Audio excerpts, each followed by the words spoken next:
우리는 계속해서 죽음에 이르는 7가지의 죄라고 하는 책을 기초해서 우리의 신앙과 또 우리의 영성을 방해하는 7가지의 죄에 대해서 묵상하고 있죠. 7가지의 죄를 다시 한번 읽어보겠습니다. 시작. 교만, 시기, 분노, 나태, 탐욕, 탐식, 정욕. 오늘은 5번째 탐욕에 대해서 함께 묵상하겠습니다. 우리가 사는 이 시대는요, 이윤화의 극대화, 또 인색함을 마치 전략정신이라고 너그럽게 받아들여지는 그러한 탐욕의 시대를 살아가고 있습니다. 우리나라뿐만 아니라 온 세계가 경제 문제에 민감하게 살고 있죠. 경제가 민감한 세상이라는 것은 다른 말로 하면 소유에 대한 욕구가 많은 세상이라고도 바꾸어 말할 수 있겠습니다. 자본주의 사회, 결국 이러한 사회에서는 탐욕이 어느 정도 아름답게 미화가 되어지는 그러한 세상의 구조를 가지고 있죠.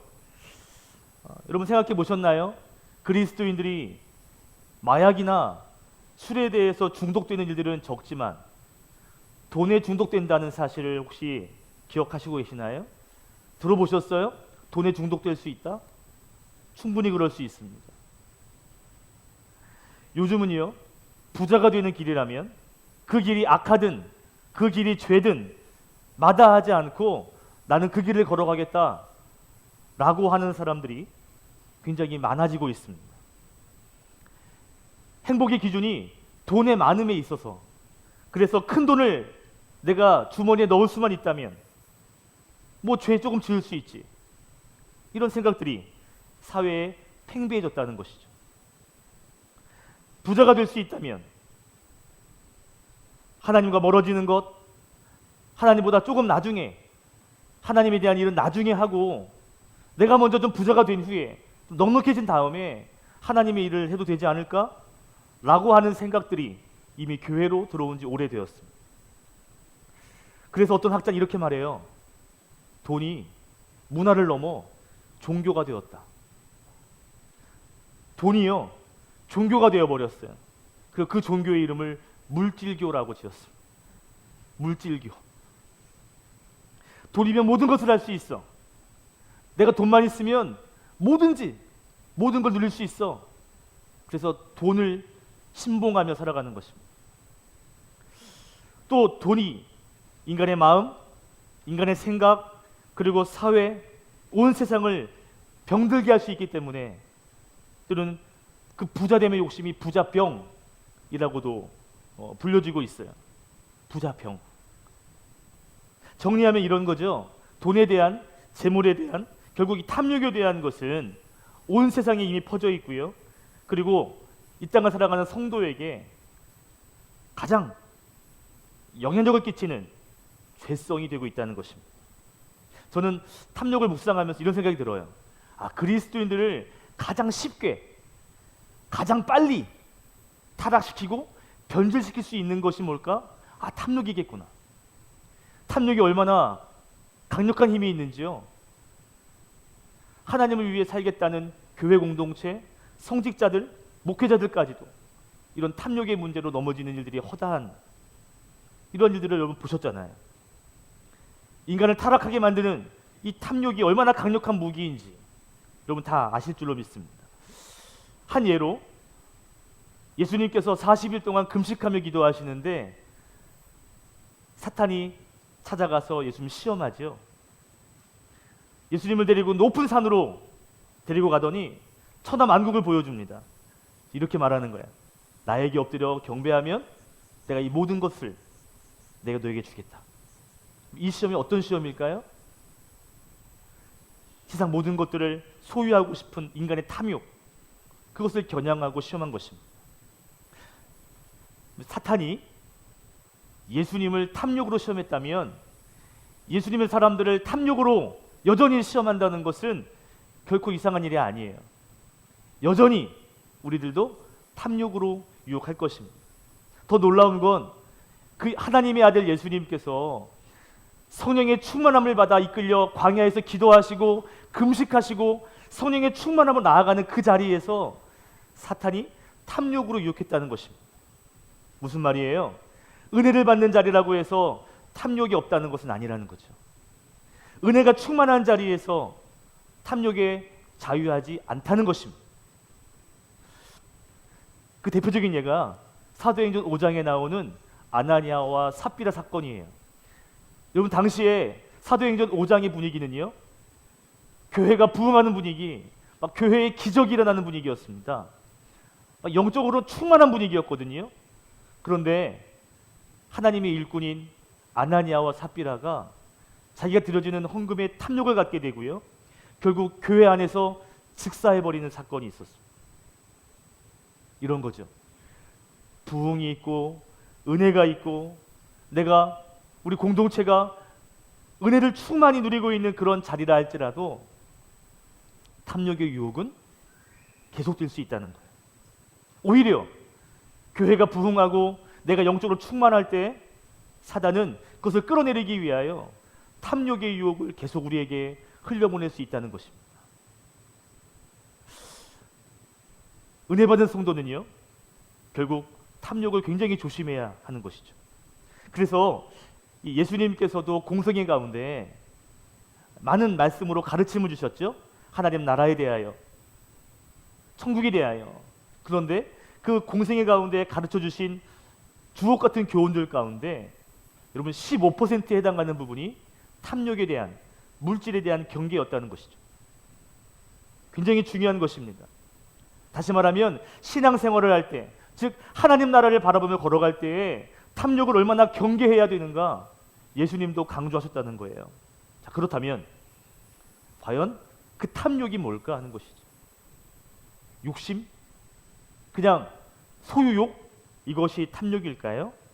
먼저 우리 탐욕이 어떠한 것인가에 대해서 우리 좀 단어적 의미를 좀 살펴보면 도움이 될 것 같습니다. 탐욕은요, 신약에서 말하는, 신약에 나오는 탐욕이라는 단어는 헬라어 플레오넥시아라고 하는 단어인데요, 이 말은 물질, 재물, 돈에 대한 끝없는 욕망, 멈추지 않는 욕망을 가리키는 말입니다. 영어로 에버리스라고 하는 이 탐욕이라는 단어는 라틴어에서 왔는데, 이 아바리티아에서 왔는데요, 이 단어의 뜻이 뭐냐면 더 소유하려는 욕망이라는 것이죠. 더 소유하려는 욕망이에요. 여러분, 탐욕에 지배된 사람들은 이런 말을 자주 합니다. 조금만 더 가졌으면 좋겠다. 조금만 더 주머니에 채웠으면 좋겠다. 조금만 더, 지금보다 조금만 더 많았으면 좋겠다. 이것이 탐욕의 마음이에요. 이런 말 들어보셨나요? 돈이 거짓말을 한다. 들어보셨어요? 사람이 거짓말을 하는 것 같지만 사실은 돈이 거짓말을 하게 한다는 거예요. 여러분, 탐욕이 무서운 이유가 있는데요, 그것이 뭐냐면 탐욕의 지배를 당하면 결국 그 뒤에 또 다른 죄를 양산하게 되는데, 거짓말을 한다든지 배신하게 된다든지 남을 시기하게 된다든지 남을 속이게 되고 결국 폭력성까지 나타나는 이러한 죄의 것들을 양산시킨다는 것입니다. 줄줄이 죄를 짓게 만든다는 것이죠. 그래서 하나님께서도 10번째 계명을 통해서 이웃의 것을 탐하지 마라, 결국 탐욕적인 경향에 대해서 엄격하게 경고하시는 겁니다. 왜? 탐욕이 결국 또 다른 죄를 계속 끌어오거든요. 오늘 말씀을 보면요, 탐욕이 어떠한 죄인가를 조금 더 심도 있게 우리가 살펴볼 수 있어요. 자, 오늘 말씀의 이야기는 이런 이야기입니다. 아람이라는 나라, 오늘 성경에는 시리아라는 나라의 군대 장관, 군 사령관, 나라의 2인자죠. 모든 것을 가진 사람인데 그가 나병에, 문둥병에 걸렸어요. 결국 이스라엘에 이 엘리사 선지자가 있는데 그에게 가면 고칠 수 있다는 말을 듣고 찾아오죠. 엘리사가 찾아온 나아만 장군에게 문전박대하듯이 그냥 가서 요단강 가서 7번 씻으라 그래. 나아만이 화가 났지만요, 결국 7번 몸을 담그는 순종을 통해서 나병이 났어요.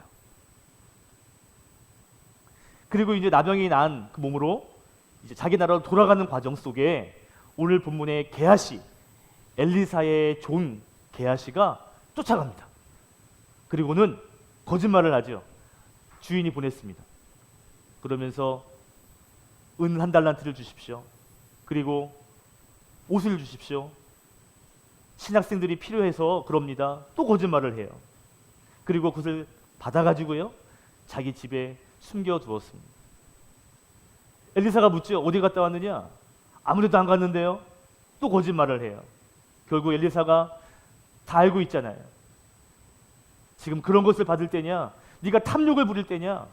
그리고는 나아만 장군이 있었던 그 나병이 너에게, 너의 세대 안에 끊임없이 있을 것이다. 나병에 걸리는 일로 오늘 이야기가 끝나고 있습니다. 오늘 게하시가 보여주는 그 모습이 바로 탐욕이에요. 여러분 생각해 보세요. 거짓말을 해서 이거 좀 주셔야 됩니다. 사례비를 좀 주셔야 됩니다. 물론 거짓말한 것은 굉장히 옳지 않지만 여러분 좀 좋으니까요. 좀 좋은 분위기 속에서 또 마땅히 받을 수도 있는 것이기 때문에 좀 가서 주십시오 한 것이 오늘 문득병이 걸릴 만큼 이렇게 큰 죄일까요? 문둥병까지는 아니지 않나? 이런 생각이 들 수도 있을 거예요. 그런데 탐욕이 어떠한 죄인가를 진짜 제대로 본다면 정말 무서운 죄구나 라고 하는 이해가 생기실 겁니다. 자, 그러면 탐욕이 어떠한 죄성을 가지고 있는가? 첫 번째, 우리 탐욕에 대한 정리를 먼저 한번 하고 좀 더 말씀으로 나아갈까요? 자, 첫째, 탐욕은 뭐냐면요, 하나님으로 만족하지 못하고 그리고 재물로 만족하려는 것입니다. 하나님으로 만족할 수 없어서 결국 재물로 만족하려고 하는 성향, 이것이 바로 탐욕의 마음입니다. 자, 오늘 본문에 보면 게하시는 엘리사 선지자의 종이에요. 그 옆에서 하나님의 기적, 하나님의 능력, 하나님의 살아계심을 직접 보고 경험했습니다. 방금 전에도 그 나병, 그 문둥병이 하나님의 도우심으로 치료되는 것도 보았어요. 이렇게 하나님을 경험한 게하시가 오늘 나아만을 찾아가서 은과 옷을 주십시오. 그것을 집에다가 숨겨둡니다. 하나님을 믿어요. 하나님 예배해요. 하나님 경험했어요. 그런데 그것으로 만족하지 못하고 자신의 미래를 위하여 그 재물을 자기의 집에 숨겨두고 그것을 의지하려고 하는 그런 마음이 게하시에게 있었다는 것이죠. 여러분, 이거예요. 탐욕이 무서운 죄인 이유는 하나님께 만족하지 못한 그것을 재물로 만족하려고 하는 이런 거죠. 하나님을 믿지만 돈이 없으면 불안해. 하나님께 은혜를 받고 구원에 대한 감격은 있지만 여전히 돈이 있어야 마음이 편한 마음의 상태, 그것이 탐욕에 지배를 당하는 상태입니다.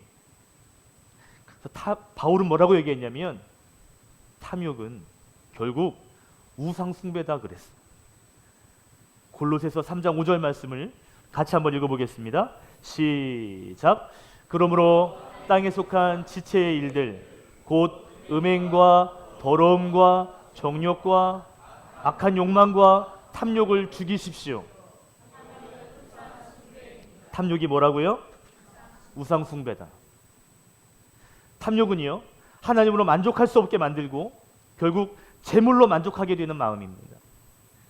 더 나아가서 탐욕은 돈을 하나님의 자리에 앉게 하고요, 돈이 하나님보다 능력 있다고 여겨지는 마음의 상태까지 나아가게 되는 것이죠.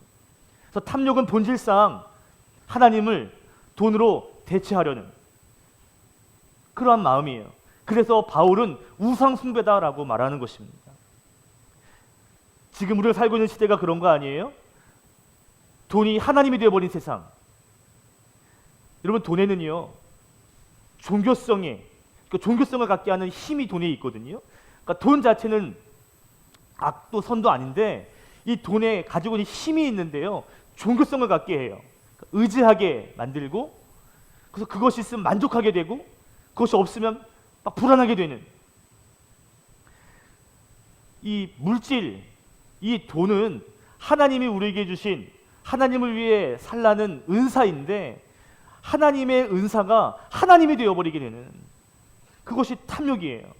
그래서 그것이 물질이 내 안에 들어오면 막 기뻐지고요, 하나님과의 관계와 상관없이 물질에 만족을 갖고 그것으로 삶을 영유할 수 있다고 생각하는, 하나님의 자리를 차지해버리는 우상이 바로 물질이, 탐욕이라는 것이죠. 더 나아가서 탐욕은요, 하나님보다 돈을 더 사랑하게 만듭니다. 사도 바울은 그래서 돈을 지나치게 사랑하는 것에 대하여 아주 강력하게 비판했는데요. 디모데전서 6장 10절 말씀이에요. 같이 한번 읽겠습니다. 시작. 돈을 사랑하는 것이 모든 악의 뿌리입니다. 돈을 쫓다가 믿음에서 떠나 헤매기도 하고 많은 고통을 겪기도 한 사람이 더러 있습니다. 말씀 보니까 이렇게 말하고 있어요. 모든 악의 뿌리다. 돈을 쫓다가, 돈을 붙잡으려고 매달리다가 결국 하나님, 그 사랑하는 믿음에서 떠나나 헤매이는 일들이 많이 있다. 돈을 사랑하게 되면요, 여러분, 하나님에 대한 사랑이 식어버립니다. 그리고 하나님 한 분으로 만족할 수 없게 되는 거죠. 사도 바울은 악의 뿌리고 우상 숭배다라고 말하고 있습니다. 왜? 하나님을 사랑해야 되는 마음이 돈을 사랑하게 된, 결국 그 돈을 사랑하는 마음 때문에 하나님을 향하는 사랑이 식어버리고 또는 변해버린, 하나님을 더 사랑해야 되는데 오히려 돈을 더 사랑하고 돈을 더 신뢰하고 돈을 더 의지하는. 오늘 본문의 게하시가 하나님을 경험한 사람, 위대한 엘리사 선지자의 종임에도 불구하고 왜 이것도 주십시오, 왜 이것도 주십시오 라고 했을까요? 그리고 왜 그 소유를 자기의 집에 그렇게 숨겨두었을까요? 미래에 대한 안정감을 얻기 위함입니다. 인간은요, 하나님을 의지하듯이 돈을 의지하고 돈으로 만족하려고 하는 거예요. 그래서 탐욕에 이끌려지면 결국 하나님보다 돈을 사랑하게 되고 결국 하나님과 멀어지는 자리로 나아갈 수밖에 없는 거죠.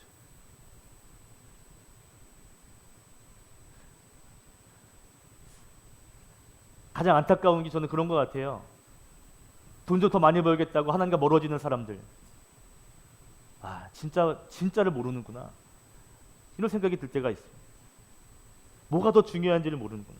결국 돈을 더 사랑하는 마음은 아닌가. 예수님도 이러한 탐욕에 대한 성격을 알고 계셔요. 탐욕이 결국 하나님의 사랑을 식어가게 한다는 걸. 그래서 제자들에게 늘 강조했습니다. 마태복음 6장 24절 같이 한번 읽겠습니다. 시작. 아무도 두 주인을 섬기지 못한다. 한쪽을 미워하고 다른 쪽을 사랑하거나 한쪽을 중히 여기고 다른 쪽을 없이 여길 것이다. 너희는 하나님과 재물을 아울러 섬길 수 없다. 똑같이 섬기는 것 같지만 그럴 수 없다는 거예요. 한쪽을 사랑하면 한쪽은 경하게 된다는 거예요. 약하게 된다는 거죠.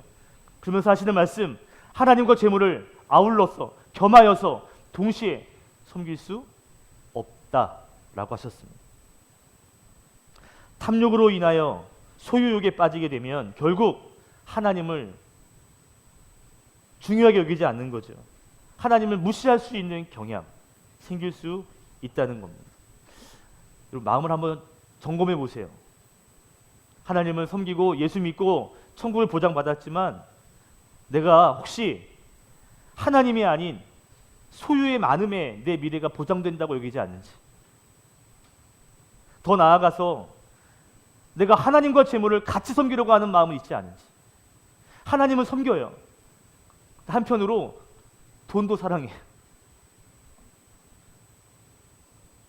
그 마음 안에는 깊은 곳에는 하나님 한 분으로 만족하지 못하는 그러한 마음의 상태가 있는 것입니다.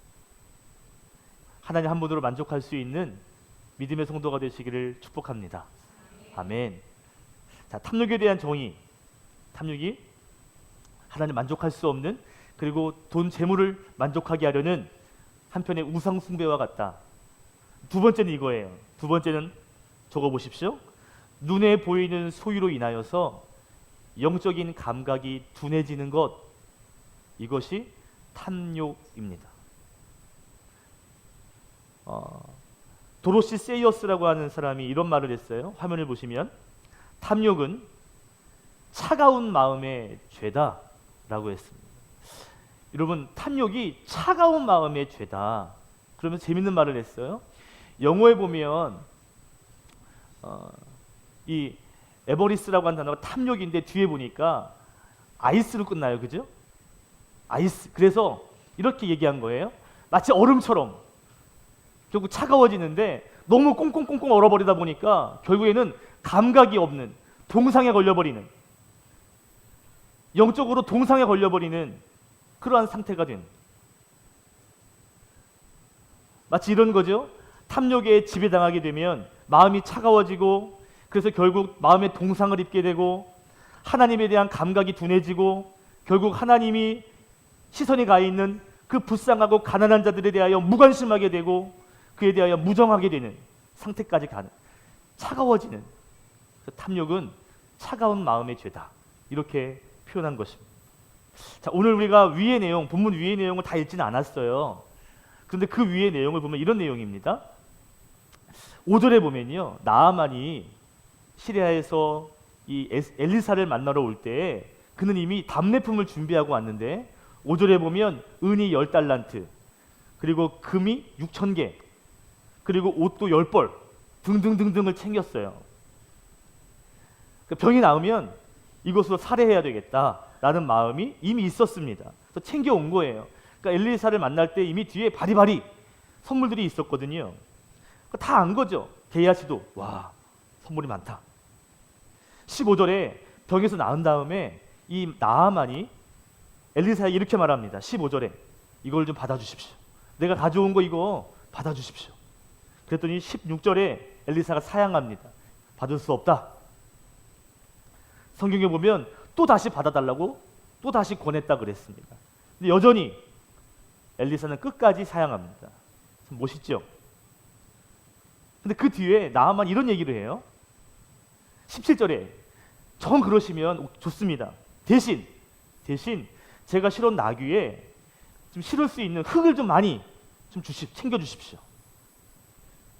그리고 내가 이제 시리아로 돌아가게 되면 내가 하나님 외에는 다른 신 섬기지 않겠습니다. 그 어떤 신에게 제사하지 않겠습니다. 우리가 믿는 신이 있는데 절대 그 신에게 예배하지 않습니다. 단 18절에 보니까 1년에 한 번, 두 번 정도는 큰 명절에 왕을 모시고 군대 장군이 함께 그 신전에 가야 될 상황이 있는데 그때는 어쩔 수 없이 제가 참석해야 됩니다. 그건 용서해 주십시오. 그랬더니 19절에 엘리사가 좋소. 그러니 돌아가시오. 라고 이야기해요. 자, 지금 여러분 보세요. 지금 이 나아만 장군이 병 고침 받은 다음에 이 엘리사 선지자하고 어떤 이야기를 하고 있는 거예요? 무슨 이야기하고 있는 거예요? 선물을 줬지만 선물을 받지 않고 오히려 주된 내용이 뭐냐면 나아만 이 사람이 이 시리아 사람인데 내가 이제 하나님만 믿고 내가 하나님만 예배하겠습니다 라는 이야기가 지금 전개되고 있는 거죠. 지금 나아만 장군의 손에는요 게하시가 이것도 주시고 이것도 주셔야 됩니다 라고 했던 것보다 최소 10배 이상의 큰 답례품을 가지고 있어요. 그런데 엘리사는 거절해요. 그런 상황 가운데 흙을 주십시오라고 말. 흙. 근데 여러분 왜 흙을 달라고 했을까요? 왜 여러 나귀에 실을 수 있는 만큼의 흙을 달라고 했을까요? 성경학자들 이렇게 얘기합니다. 아마도 돌아가서 그 흙으로 하나님을 위한 제단을 쌓으려고 했을 것이다. 출애굽기 20장 24절에 보면 흙으로 제단을 쌓아 그런 얘기가 나오거든요. 아마도 이 나아만이 자기네 고향으로 땅으로 돌아가서 이 흙으로 아마 하나님을 위한 제단을 쌓으려고 하지 않았을까? 라는 견해가 있습니다. 또 한 가지 견해가 있는데 이런 견해예요. 이 흙을 가져다가 이렇게 뿌려놓는 거예요. 이렇게 흙을 까는 거예요. 그러면 그 지역 깔아놓은 지역을 이제 하나님의 임하는 임재의 곳으로 여기고 그곳을 거룩한 땅으로 여기고 그곳을 하나님을 기억하며 살려고 하는 의도가 있었을 것이다. 그러니까 흙을 뿌려놓고 이곳은 거룩한 곳이야. 그곳을 예배하고 하나님을 생각하려고 하는 그러한 마음이었을 것이다 하는 것이죠. 여러분 첫 번째 견해든 두 번째 견해든 공통점이 뭐예요? 내가 이 흙을 가지고 뭐 하려는 거예요? 내 삶의 신앙을 반영하려는 것입니다. 이게 이제 나만이 지금 원하는 마음이에요. 이 얘기를 하고 있는 거예요. 나 돌아가서 하나님 생각하며 살고 싶어요. 예배하고 싶어요. 그럼 흙을 주세요. 흙 가져가서 제가 하나님 생각하며 내 삶에 반영하며 살게요. 그래, 가져가라. 이런 얘기하고 있거든요. 그런데 지금 그 뒤에 게하시는 어떤 마음이에요? 20절 보세요. 이렇게 말합니다. 왜 우리 선생님은 왜 이 선물을 안 받지? 그 다음 말이 참 재밌어요. 내가 살아계신 하나님을 두고 맹세하는데 내가 뒤쫓아가서 무엇이든지 내가 받아와야 되겠다, 얻어와야 되겠다 라고 말합니다. 여러분, 이 나하만의 이야기와 이 게하시의 이야기와 상황을 한번 좀 잘 생각해 보세요. 게하시는 눈에 보이는 그 물질을 전에 봤잖아요. 많이 선물 가져온 걸 보면서 영적으로 둔해지고 있는 거예요. 자기가 가지고 싶은 것이 있는데 오히려 하나님의 이름을 맹세하면서 내가 그것을 가져와야 되겠다. 그리고 그 뒤에 계속 거짓말하고 선지자가 물어도 또 거짓말을 하고 계속 영적으로 계속 감각이 잃어가는 모습을 보여주고 있습니다. 아람 사람 시리아 사람 나아만은 돌아가는 자리에서 하나님을 향한 신앙으로 불타오르고 있는데 그 삶을 살겠다고 마음에 결단하고 있는데 하나님의 선지자 옆에 하나님과 늘 동행했던 게하시는 하나님의 이름을 거론하지만 자기의 소유에 집착하고 있는 정반대의 모습을 보이고 있는 거죠. 저는 이렇게 말씀을 생각하면서 이렇게 한번 정리해 봤어요. 여러분 한번 적어 보실래요? 이렇게 정리했어요. 물질을 소유하려는 탐욕은요, 하나님을 소유하려는 영적인 감각을 마비시킨다. 물질을 소유하려고 하는 이 탐욕이 하나님을 소유하려는 영적인 감각을 둔하게 만들고 결국 마비시키는구나. 왜 탐욕이 무서운 죄인가? 하나님의 자리에 돈, 물질을 대처하려고 하는 우상 숭배이고요. 더 나아가서 하나님을 소유하려는 그 열망을, 그 감각을 마비시키기 때문에 그래서 탐욕이 무서운 죄입니다. 엘리사가 물어도요 거짓말을 해요. 하나님이 아시겠어? 감각이 마비되고 있는 것이죠. 여러분 오늘 성경 이야기가 너무 재밌는 건요, 이 열왕기하 5장의 이야기는 나아만의 나병의 이야기로 시작해서 게하시의 나병의 이야기로 끝나고 있습니다. 이런 거죠. 세상의 모든 것을 가졌던 나아만이었어요. 그러나 하나님을 몰랐던 나아만이었습니다. 그가 하나님을 만나고 그리고 하나님을 소유하려고 하는 사람이 있는 반면 하나님을 알았던, 하나님을 섬겼던 게하시는 탐욕의 눈이 멀어 하나님의 소유에서 점점 떠나가려고 하는 두 가지 전혀 다른 이야기가 이 한 장 안에 흘러가고 있는 거죠. 결국 하나님을 소유하려고 하려는 마음을 잃어버리고 세상의 것을 소유하려고 하는 마음을 가졌을 때 그 소유하려는 손에 결국 나병이 쥐어졌다는 것을 오늘 성경은 경고하고 있는 것입니다. 그렇다면 이런 생각이 들어요. 야, 이 탐욕을 어떻게 극복해야 되는 거야? 야, 정말 무섭구나.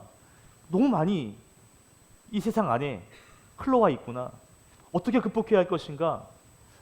두 가지를 제가 좀 한번 제시하고 싶어요. 첫 번째는 이것입니다. 자족하고 감사하는 것입니다. 하나님께 감사할 수 있는, 하나님으로 만족할 수 있는, 하나님이 주신 삶에 자족할 수 있는, 그리고 감사할 수 있는 삶을 훈련해야 하는 것이죠. 탐욕이 그거 아니에요. 하나님으로 만족할 수 없는 마음 아니에요. 그 하나님 만족할 수 있는 마음 대신 세상의 것으로 채우려고 하는 마음 아닙니까? 결국 탐욕을 해결하는 가장 직접적인 방법은 하나님으로부터 또 하나님 주신 것으로부터 만족할 수 있는, 자족할 수 있는 것, 그리고 그것이 하나님께 감사를 고백할 수 있는 것, 이것이 극복할 수 있는 방법이에요. 빌립보서 4장 11절 보면 자족하다라고 한 단어가 나옵니다. 이 헬라어 자족하다라는 단어가 뭐냐면 아우타르케이아, 하는 단어인데요. 이 원뜻이 뭐냐면 이거예요. 나 스스로를 지배하는 거예요. 나 스스로를 통제하는 것입니다. 마치 이런 거죠. 소유에 대한, 세상을 소유하고 싶은 그 마음들을 내가 지배하는 거예요. 내가 통제하는 겁니다. 이게 자족이에요. 그래서 결국 그 마음이 하나님께 감사하는 마음으로까지 가게 하는 것. 이게 자족입니다. 여러분, 자족할 수 있는 성도가 되시기를 축복합니다. 아멘. 하나님으로 만족해야, 그래야 세상의 소유를 통제할 수 있어요. 또 한 가지, 탐욕을 극복할 수 있는 방법을 제시하고 싶은데, 조금 더 실질적인 방법으로 나눔을 실천하는 것입니다. 나누는 거예요. 베푸는 거예요.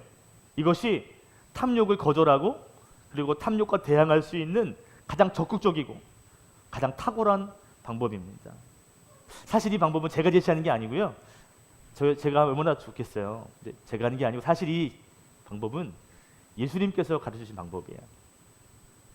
누가복음 11장 39절부터 41절까지 말씀 같이 한번 읽겠습니다. 11장 39절, 40절, 41절 시작. 그러나 주님께서는 그에게 말씀하셨다. 지금 너희 바리새파 사람들은 잔과 접시의 겉은 깨끗하게 하지만 너희의 속에는 탐욕과 악독이 가득하다.